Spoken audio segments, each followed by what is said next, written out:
Baby, listen to this survival story. Susette Kelo bought an old Victorian home in New London, Connecticut in 1997. She fixed it up, painted it pink, and then the government came and took it away.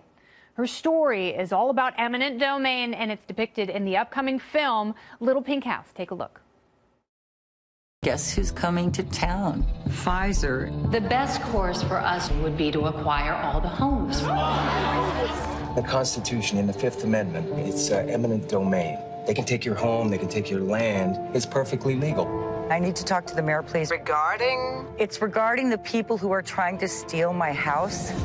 Do we need to be concerned? What brings you to New London? I'm with the Institute for Justice. Are you here to help the Fort Trumbull folks? We're gonna take your case. We need to take these people on. If I haven't left some blood on the battlefield, I haven't done enough. This is somebody's home! Yeah, that's a big movie, but it is a true story. With me now, Institute for Justice President Scott Bullock, who argued the Kelo case before the Supreme Court, and the writer and director of Little Pink House, Courtney Balaguer. Welcome to you both. Thank you so much for having us. Great being here. Scott, I will start with you. You took the case pro bono because you knew this was wrong.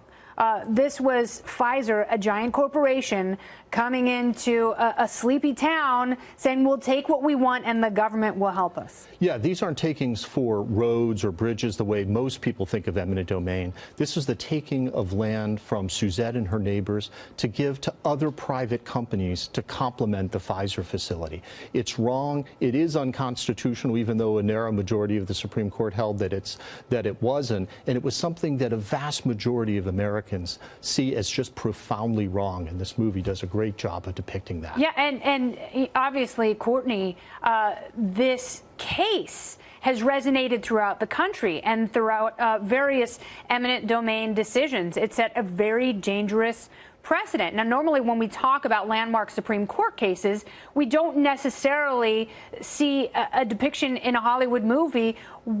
How were you able to translate that story and the emotion wrapped up in it into this movie with Catherine Keener?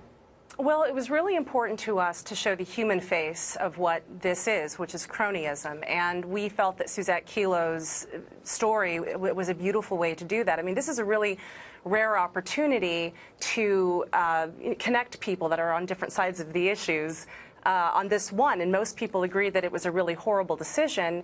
And we had to tell this story in a narrative way. We wanted actors. Catherine Keener responded wonderfully to the film, and we felt that that was the best way to really immerse audiences into what it is like when your home, your property, is taken from you.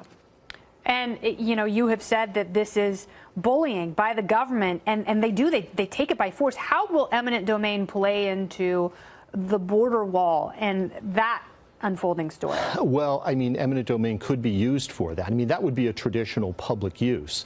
But this is an issue that, unfortunately, people who support eminent domain abuse or are on opposite sides of the political spectrum, 4 liberals on the Supreme Court ruled against the homeowners. And the biggest fan of eminent domain abuse sits in the White House right now. No, he is. The president has been a very vocal supporter of eminent domain. Absolutely. But the good news is that this is an issue that unites people across political divides. Democrats, Republicans, a vast majority of the public is against this and wants this stopped. All right. Little Pink House is in theaters on 4/20, bro.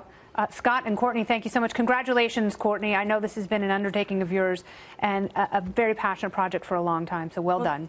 Thank you so much for having us. We really appreciate it. Absolutely.